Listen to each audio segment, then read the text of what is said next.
Good morning, good afternoon, good evening, folks. Michael Zuber, one rental at a time. I just want to record this very quick live stream. I want to talk about two kind of aggressive and interesting calls made by two economists. The first being Mark Zandi, and the second being Barry Habib. Both of these gentlemen are very well known in the media. Both of them are very frequent guests on all the financial networks. And they have made two very bold calls. I want to share them with you here. I think both calls kind of build on each other. And frankly, I hope both of these gentlemen are right. But I disagree with the calls, and I thought we should talk about them. Again, respectful disagreement. We'll talk about kind of where I'm at in all of this. Again, Mark Zandi and Barry Habib are very good at what they do. They're making bold calls, and I think they at least give me pause and give me reason to question myself, because as I sit here today, I don't agree with either gentleman, but it's a fun mental exercise. So first, we'll start with Mark Zandi. I believe it was earlier this week we talked about Mark Zandi on the Daily Financial News. He came across my radar this time because he thinks inflation. Now this is CPI headline inflation, so we don't have a vocabulary issue. Will be cut in half in 6 months or less. So I think that's an interesting call, right? So again, roughly speaking, headline inflation is at 8. It will be 4 by March or April of 2023. I think all of us, every one of us, should hope Mark Zandi is right. I believe Mark Zandi is using goods inflation. I believe he is using commodities. I believe he is looking at trucking rates. I believe he's looking at a lot of input costs, which are coming down, and he's extrapolating that to a 50% haircut in 6 months. I disagree. I see very, very little chance that headline inflation. I see very little chance that headline inflation is under 6 by March or April of 2023, and this is why. First and foremost, whether we like it or not, rent is a lagging indicator. You have heard me talk about this a long time. For 6 months in a row, I actually corrected CPI, right? Where CPI was reported at 5, it was really 9. And when it was 8, it was really 12, because rent was a lagging indicator. Well, unfortunately for Mark and for all of us, rent is it's going to go up from here. It's just a lagging indicator, and we know it's just coming. It just is. I don't know what else to think. That is coming. Second, I believe what we haven't seen and what Mark Zandi and thus Barry Habib are not looking at is we are in a different Fed cycle. Barry Habib, in his video I watched this morning, talked about how the 30-year mortgage and inflation are correlated. Hence, this correlation, if inflation goes down by 50%, rates will go down. I believe that's cute. I believe that's been technically accurate probably for 20 years. I believe it is frankly irrelevant. The correlation of mortgage rates and inflation is irrelevant. Why? Why is it irrelevant? Well, we are in a different rate cycle. We are in a rate cycle that Barry Habib has never experienced. He was not being the man, which he is absolutely the man, in the 70s. He was probably in high school or something.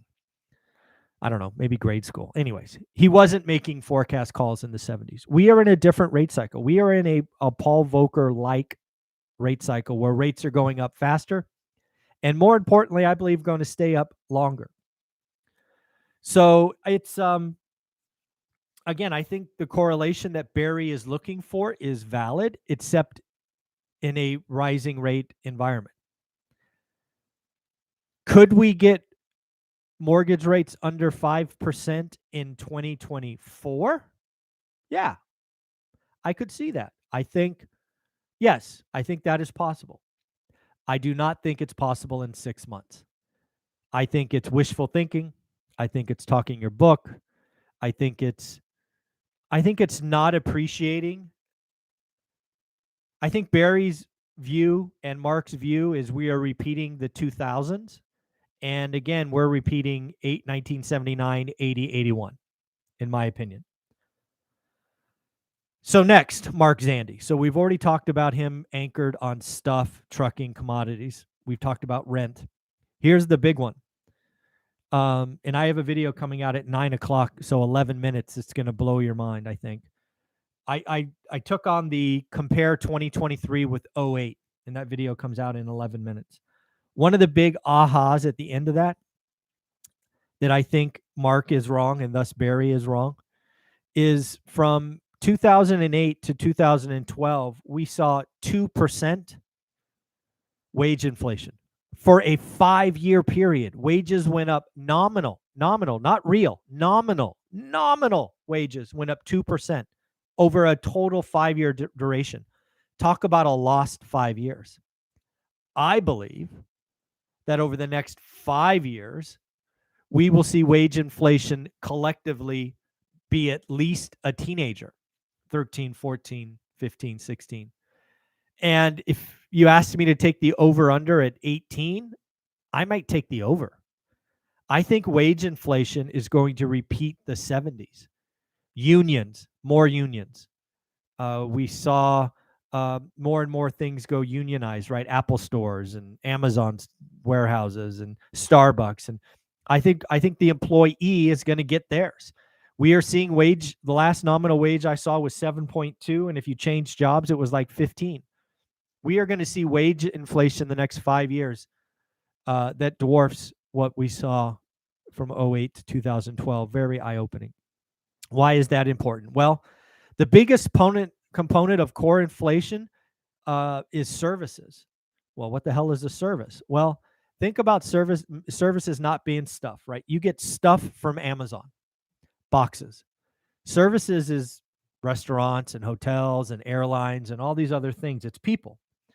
And the biggest component of a service is hourly wage. So if I'm right and wages go up and rent go up, there's no chance that headline inflation goes down in 6 months. Now, I should step back. No way it goes down 50% in 6 months. I sit here today thinking that by March or April, headline inflation is sub 6. Now, how can I say that given what I just talked about, wages and rent and all of that? Well, there's the other wrinkle that not a lot of novice folks talk about. It's something called the base effect. What the hell is the base effect? Well, the base effect is basically the realization that inflation is reported on a rolling 12 months. So when we report the October number, the last October or last September number will roll off. We are going to be working on higher and higher base effects. Like, for example, the next month's comparison will not be on a 0.2, it'll be on a 0.6. So just mathematically speaking, inflation will come down because of the base effect. In reality, it's not getting better. So I could see inflation going down, headline again going from 8 to 6, 6.2, 6.3. Mark Zandi's calling 4.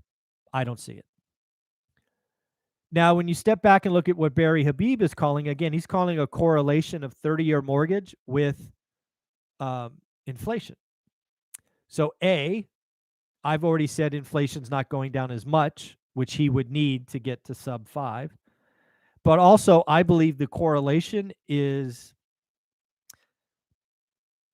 inaccurately calculated. I believe that if Barry went back and looked at inflation and interest rates back to 1980 or 79, it would be divergent.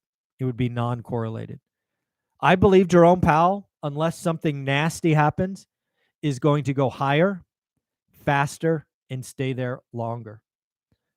It's, again, as I started this video, I want to be wrong.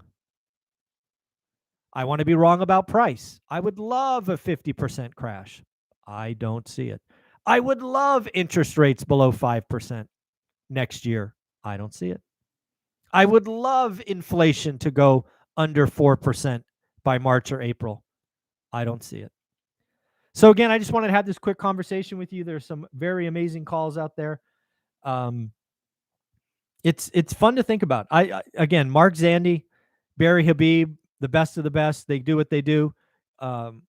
Frankly, they're paid to create, and I'm just some talking head. So again, I respect both those guys. So again, that's what I'm thinking. I hope you have an amazing day. I hope I'm wrong. I hope I'm wrong. I don't think I am, but let me know what you think. Do you think I'm right, or do you think Mark's right? Do you think inflation is 6% March or April, or do you think it's 4%? Do you think Barry's right? Do you think we're under 5% March or April, or do you think we're over? Let me know in the comments below. Let's see who's voting for Barry and who's voting for me. Take care, everyone. Bye-bye.